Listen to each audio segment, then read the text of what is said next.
Hey everyone. Hey Matthew. Good to see you again. So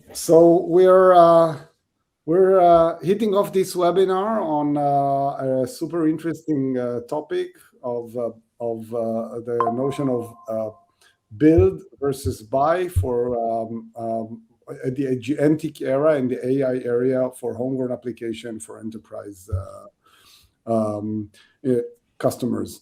Um, uh, my name is Kobe Gold. I'm from PlainID. I lead the product management at PlainID, and at PlainID we focus on runtime authorization, policy-based access control for agentic platforms, for API access, for data access at an enterprise scale. And with me, we have Matthew. Matthew, maybe you want to introduce yourself? Yeah, Matthew Rosenquist. So I'm a CISO cybersecurity strategist. I've been in the industry for 35, 36 years now. So I work with individuals, I work with businesses, I work with academia, and I work with governments, really looking around emerging threats and risks as it pertains to cybersecurity and kind of figuring out how do we adapt our best practices for the new technology, the new disruptive challenges that we face. Yeah, awesome, and it's a pleasure and an honor having you with us today, Matthew. So this is a super interesting topic, and we see, we see and we hear our customers and the different organizations we interact with. Historically, has been tackling this question, but now with the AI age, this has become a very even more kind of like a core question that comes up. And now with this new era of AI-based coding, where anybody can essentially build an application or tweak an application or do update existing application. One of these questions that comes up all the time.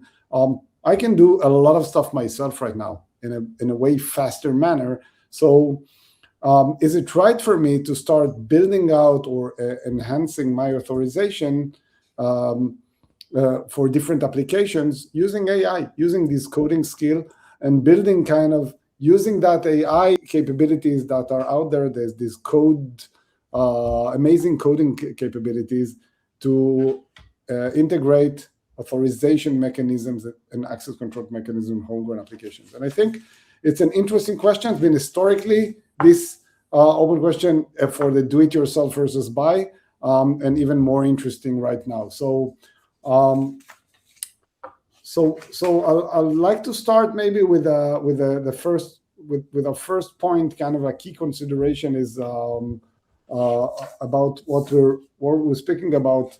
Matthew, how did you see, from your perspective, this ability to use AI to integrate authorization or access control mechanism with homegrown applications, and and how does that affect the shift for doing do it yourself or using an externalized solution for authorization? What are your perspective on this topic? Yeah, first and foremost, it's really important to understand how important it is to actually put controls around. So to have good identity and access control and understand what the application is connecting to and has permissions to, all those things are super important, especially when we get into AI, and even more specifically when we get into agent-based AI, agentic AI.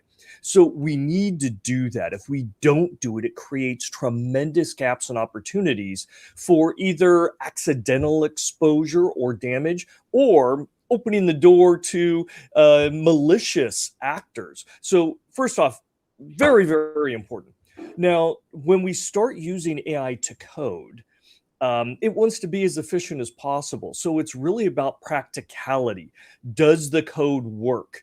Yes, it can put in some security controls and authorization and identity. Yeah, it can do that, but it's going to follow the path of least resistance. And it's going to deploy the types of technologies that historically worked in other types of systems, not necessarily what we need today or tomorrow. So there is a very limited capability when we look at trying to use AI, which is trained on all the legacy stuff. That's what it was trained on, right? And yet that's not applicable for what we actually need today, or more importantly, what we're going to need tomorrow. I'm really aligned with how we see and what we hear from our engagement, Matthew. Absolutely, I agree. So doubling down on what you said, the risk is much higher now. Everything is now exposed, and the need for authorization is much more important. We hear that, we see that. We are also getting much more engagement for our existing customers and from prospects talking to us about this need of adding that authorization layer. And then I absolutely agree. We see the same, that the problem or the challenge or the risk of relying on kind of coded, of vibe coded or whatever, how you call it, capabilities is essentially, like you said, typically would build the right authorization pattern, but it would be the exact authorization pattern as it was requested to do, which means typically something extremely static or oriented to the description he got. So as part of a single homegrown application with a specific kind of a authorization context, you might build something that would work. It might even work in a fairly granular way, but it would be under the hood, fairly static and non-flexible, forward-looking. So we see that, and it's kind of a trap, right? You're kind of very enthusiastic in implementing something extremely fast. The dev organization have kind of a target, do everything twice as fast as it used to, as we expect you to do everything twice as fast. But this actually increases the risk factor, which we just talked about earlier. Instead of mitigating it, you are actually building something that seems that it is solving a problem, but actually introduces a new aspect. And that brings me... and let me actually build on that, because if we put our cybersecurity hat on and we look at the developers who are working to get something functional, right? There's actually, if you think about it, a conflict of interest, right? They're trying to get in their push to get workable code, a solution, a product, whatever it is out the door. And that's their primary focus. And yet the value proposition of whatever they're developing, right, is innately tied to the amount of access that system has. So they are essentially pulled into a situation where whatever they're building, they want to give the absolute most access to, because then it has the greatest potential value, right? If you limit something, if you limit an AI tool or an enterprise tool or whatever it is, then it has less value. So they are motivated to open up and have the loosest possible controls to showcase the overall value of whatever they're building. And that's great. We need those developers to figure out how we can maximize value. But on the other hand, we also have to make sure that there are reasonable, effective, dynamic controls that are in place to protect from those unwanted use cases of that software, of that application. So we need both sides.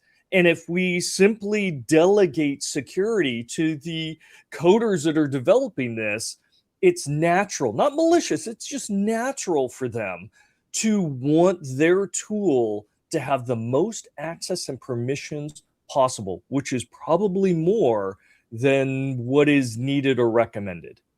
Yeah, absolutely. I completely agree. And I think part of that notion is also the understanding of the complexity of actually building out something that is kind of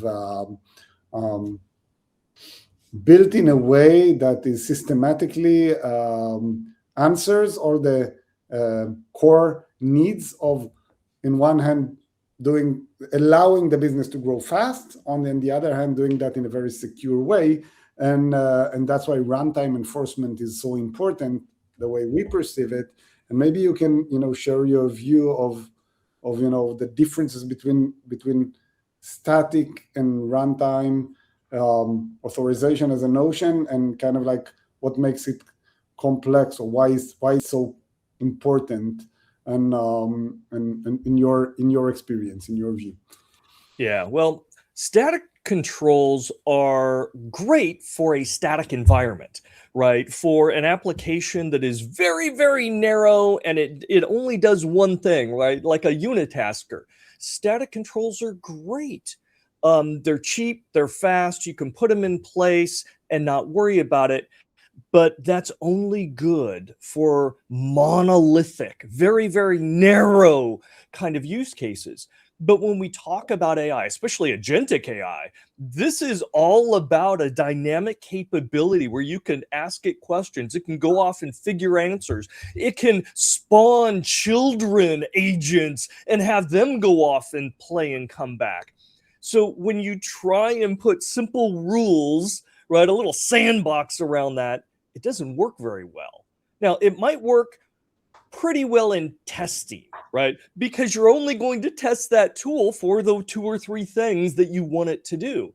But once you've released it, and either, other workers, partners, customers, or worst case, attackers start to use it, they're not going to follow your little rule book of only use it in this one narrow band. They're going to push the boundaries. And as soon as they push those boundaries, you're now beyond the capability of what static controls are, which then means you have to constantly have a team to understand when those boundaries have been breached, and then create more static rules and controls.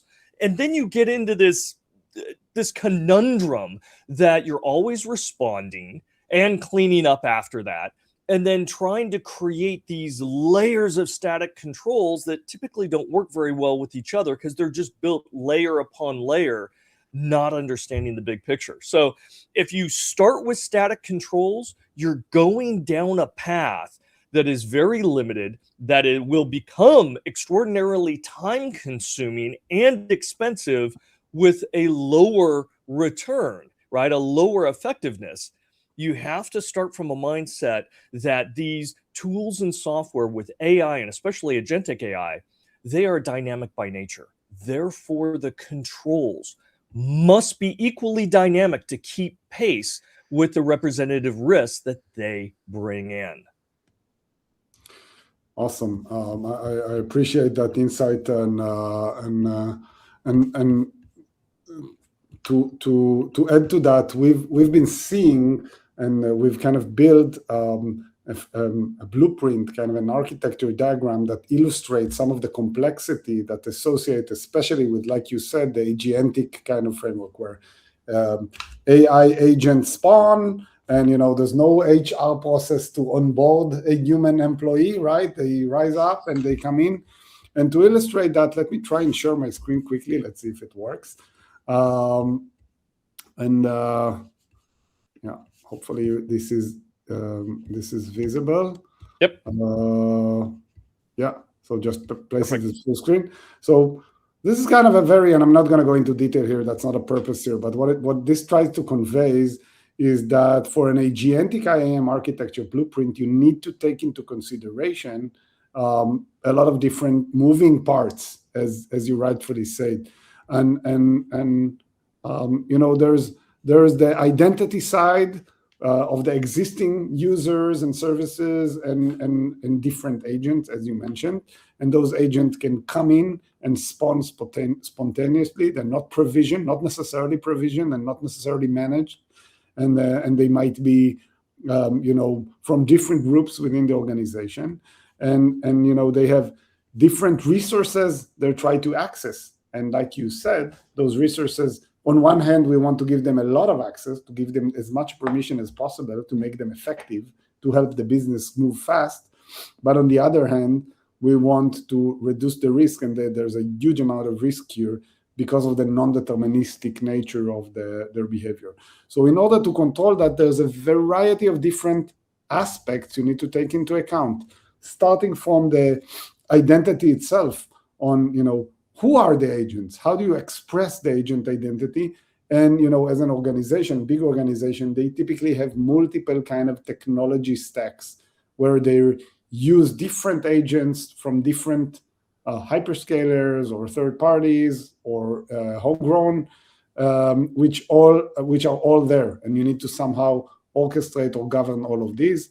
So you need the ability to discover the agents in cross-platform, cross-cloud environments, and you need to have the ability to build policies for access control on top of, to define those policies and to articulate them in a consistent, cohesive way.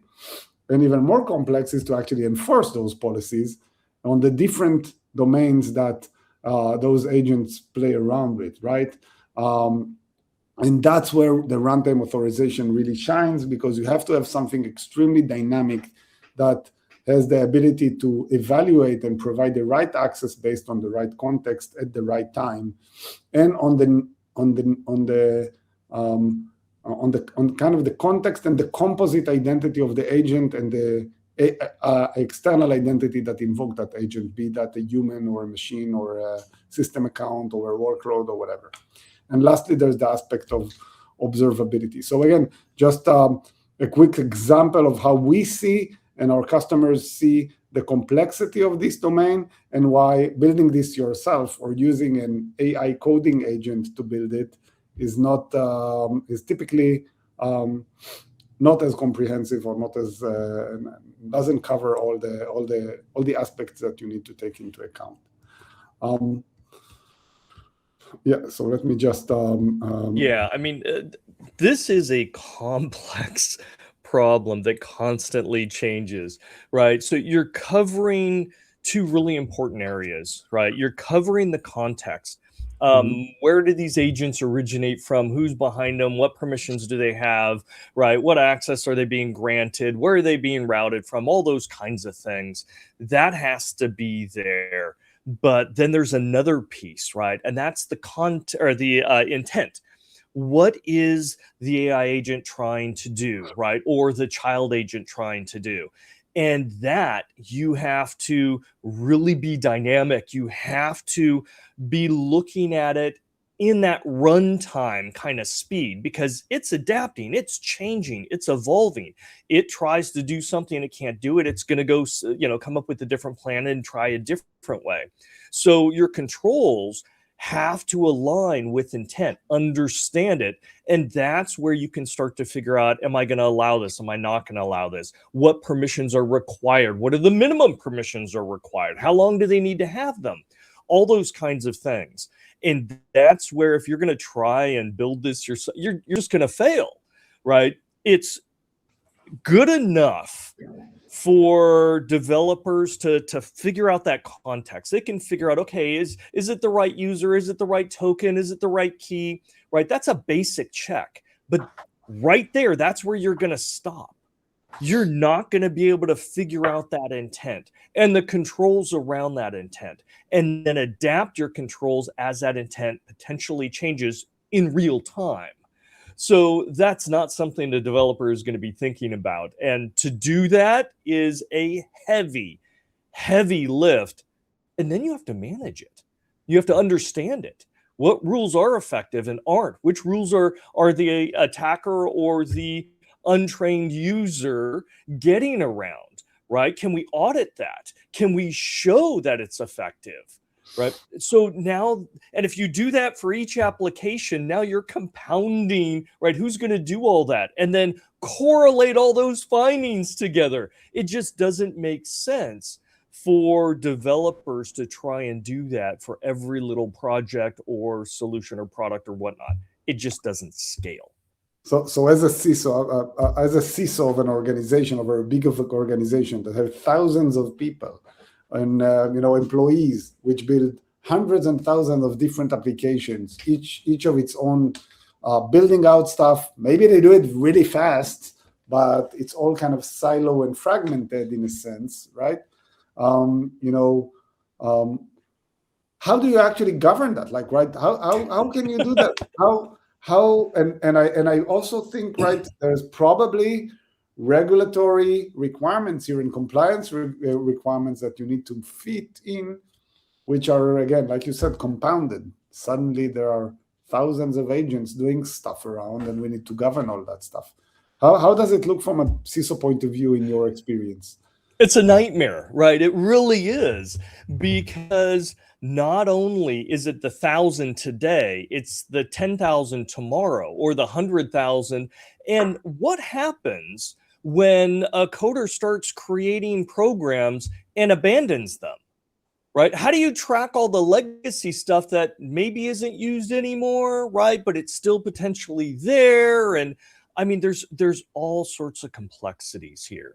So unless you have a common framework, right, and a common mechanism for being able to track, the legacy stuff, the current stuff, and stuff that's in development, it becomes a very challenging problem to keep your arms around it and then deal with all the fallout when something doesn't work right. Because eventually something, even with the best of security, something will eventually fail. And then you have to now allocate your resources to, contain that and restore. And so cybersecurity, especially CISOs, are just being pulled in so many different directions.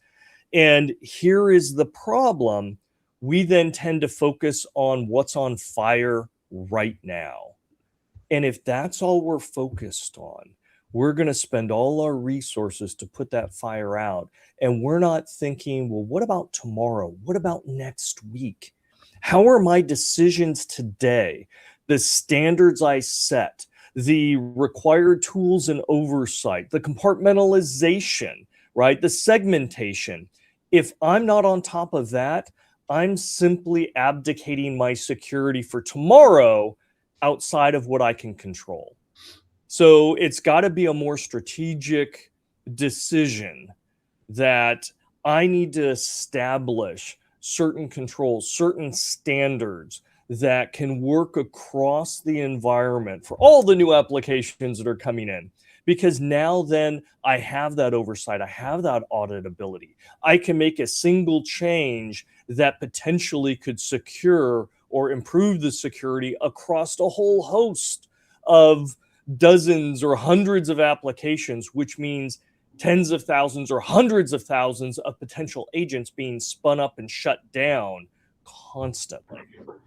It's a tough challenge. It's a tough challenge, and we hear that also from our experience as well. And what we've been seeing, very similar to your thoughts, is the CISO organization, they expect to get some kind of a single pane of glass to see an ability to see, especially in the agentic domain now, all the agents, all these players, right? The identity, not just the human identity, but the agents themselves.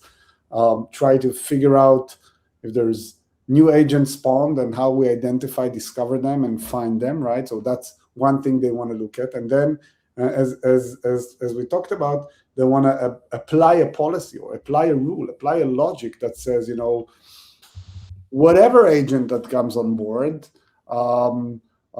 this policy should be applied it regardless if it's on that application or in that use case or whatever. I don't know, like cross-border control is an example of a requirement we've been hearing a lot, right?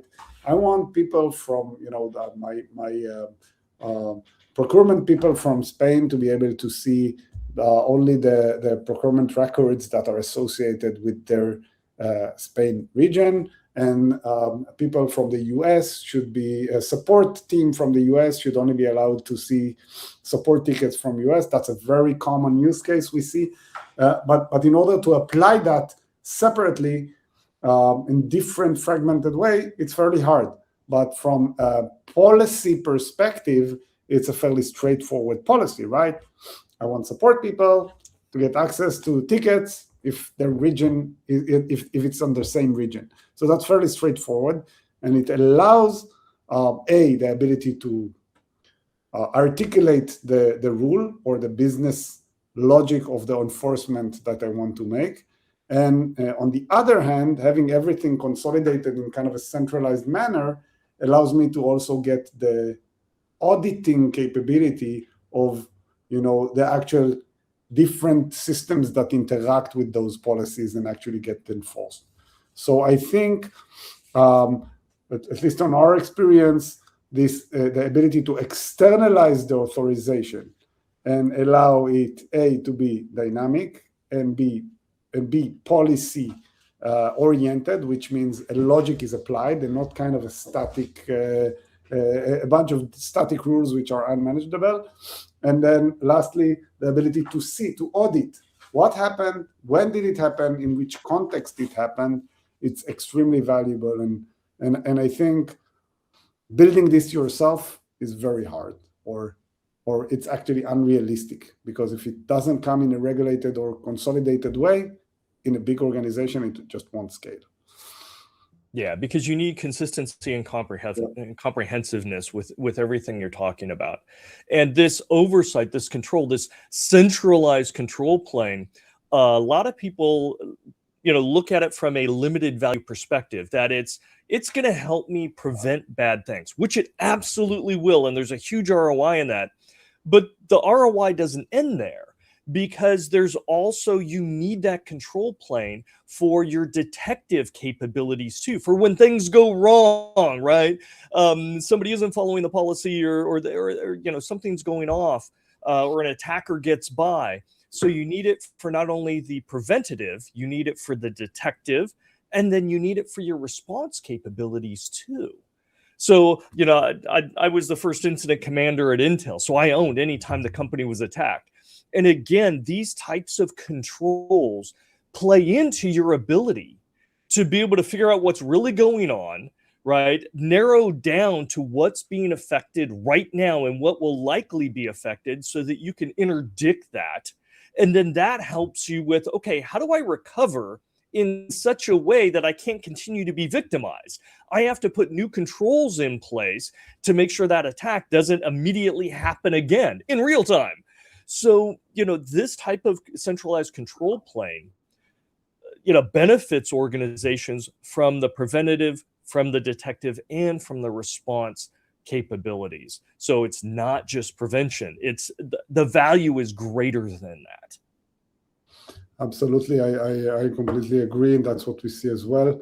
And I think, like you said, not just the ability to control and to prevent, also to investigate and identify, post event what happened exactly. And like I said, I think regulatory pressure is always there for a reason. This is a Wild West in a sense. We need there are regulatory bodies, there are compliance regulations that an organization implementing these things needs to have. And the auditability, the records, the ability to record and to investigate and to showcase and to provide evidence and proof of who accessed what, when, and why is critical for an organization at scale. So absolutely. Yeah. And those regulations aren't going to get easier over time. We're seeing more and more of them come in to hold organizations accountable, so that they can attest to what is actually going on. And if a breach happened or something went down, they need to be able to show with good data that they understand what happened, what was exposed, what the problem was. It's important to the regulators. It's important to investors as well. So even for organizations that aren't under strict regulatory requirements, right, they still have investors, whether it's PE, whether it's share owners, whomever, that they're going to need that type of capability. So if we don't have it now, and we don't have, that becomes a standard, and you suddenly have all these new apps, it becomes total chaos, and you're not going to get ahead of that anytime soon. So you have to be thinking ahead now. Yeah, yeah. And I think with regards to timeline, that's also an important and interesting. We're at a very interesting time, right? In the kind of an inflection point in this an industry change or a perfect storm in a sense of a lot of things happening, and the AI storm changes a lot of concepts on how to build software, on how to manage it, on how to enforce it, or what how. And I think there's also an interesting lesson learned from the history of of what we've been doing for a long time, where we've seen, and I'd like to get your view as well on that, is that historically organizations have built very static or very point solutions, separated, segregated kind of solutions to work. And then when they got to a time they need to externalize or they need to update their tech stack, it had involved a fairly heavy lifting of changing existing applications and managing and development cycle, etc. Whereas we're now at a fairly beginning of this agentic era, and I think it's a goal. It's like a really greenfield opportunity in a sense to actually implement the right controls in the right way now and not wait with it and then build static things by yourself and then figure out later and cry about it later. How do you see that? Is that aligned with your thoughts? Oh, yes, absolutely. Right. The world of AI is moving so fast. We will never have this moment again. Right. Yeah. The only easy day was yesterday. So moving forward, it gets tougher every single day as more apps are being developed, as more interfaces, as more third-party tools are being accessed by your workers, by your vendors, suppliers, maybe even your customers. Right. It just really is getting more challenging over time. The amount of code that is being written is going up exponentially because of AI. So yeah, really this should have been done yesterday. So we don't have that. We only have today. Tomorrow it will get harder again and again and again. So it's those who act now will really have a distinct advantage over those who wait, over those who pause and don't take this seriously. Those who think strategically have an advantage. And we see that as well. And I think the challenge or the challenge and the opportunity in a sense is the ability to do this, build something strategically that is scalable. And on one hand, provides a responsible strategic infrastructure, a tool set that allows you to grow and to be flexible because you need to think about the future. And that's why runtime, an externalized runtime solution is so critical. Mm-hmm. But on the other hand, something that doesn't slow down the business or slow down this forcing function of the business teams to implement AI and let's move everything to agentic workflow. So you need to kind of look at this from both angles, and I think that's the right way to go, and it's a really good opportunity timeline wise to do that. And any thoughts on that? I think it was fairly straightforward to me to hear from you that that's the point. But any other points that we haven't covered and might be relevant in this from your perspective, Matthew, on the general topic of this buy versus build? What are we missing? What do we need? What are some of the key takeaways that we need to take from this discussion, kind of like as a conclusion?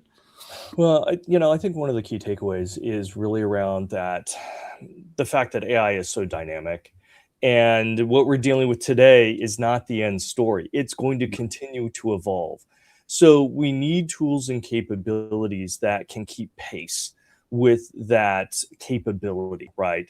And trying to put that on the shoulders of developers to integrate it into their tools or products just simply isn't realistic, right? And it paints you into a corner, as they say, because if that developer or that team goes away, you really don't, and all the controls are embedded. Nobody then knows how to go in there and update or change or what it's really doing behind the scenes. So you're creating this engineering debt if you choose to go down that path. So this is why you need security tools and controls and policies that can be enforced that are external from that, right? So you do have those controls that can be maintained from a central control versus, you know, independent ones with varying degrees of success, access, or errors. Yeah, absolutely agreed. I think it's a good time for us to see if there's any questions from the audience. Let me open up the question panel here. See, there's one active question. Let me read that out, see if any of us can answer that. If I'm a CISO and there are lots of homegrown apps in my organization, what are some of the guidelines I can use to outline the authorization tied to them? I'm trying to figure out if I understand that. So I'm a CISO, there's lots of homegrown stuff. How can I kind of standardize or outline the authorization? What are your thoughts about that? And I can give my point of view as well. Yeah. And this is a tough one. You know, first off, you have to understand what your inventory is, right? What are all the different apps? So you need controls in there to be able to get that listing and maintain it. Who owns it? What does it do? What access does it have? Things of that sort. So you need that, right, to start with. But the other thing you need policies around development, right? And the policies, you already have policies of, you know, least privilege, but that, especially within AI, that really kind of gets fuzzy. So the next generation of policies are going to be around, you know, you need to have least privilege, but you also need to be complying with these tools, or these oversight tools need to be integrated so that we can validate that, we can update that, we can control that. We have that control plane of what we're going to allow to work. If something goes wrong, that we can detect it, we can respond, maybe pause it, maybe shut it down for a period of time to fix it, whatever it is. But we need essentially control mechanisms to be embedded in those. And, you know, some people think, oh, this is horrible if you're a developer. Not really, right? There was a time before Active Directory, for example, where, you know, app developers would kind of create their own authentication, right? Oh, well, I'll just issue passwords and they'll be static. And oh, well, that worked fine back in the day in Windows 3.1.1. But when Active Directory came out, or Windows MAD domains, right? The PDCs and BDCs, it made a lot of sense to say, no, for all your apps, you have to authenticate to the primary domain controller or to Active Directory, right? And that's the control plane we're going to use. And it makes a lot of sense. Well, we're in that same kind of position now with AI. We need to be able to consolidate to control planes. And it takes some of the effort away, actually. It helps some of those developers so they don't have to figure it out themselves. And yet it also helps the security, because now we can make changes at a global scale. We can audit at a global scale. We can make sure things are under control at that global scale. So that's a type of architecture that you need to think about as we're moving forward from a CISO's perspective. I couldn't agree more. Absolutely agree with you. I think it's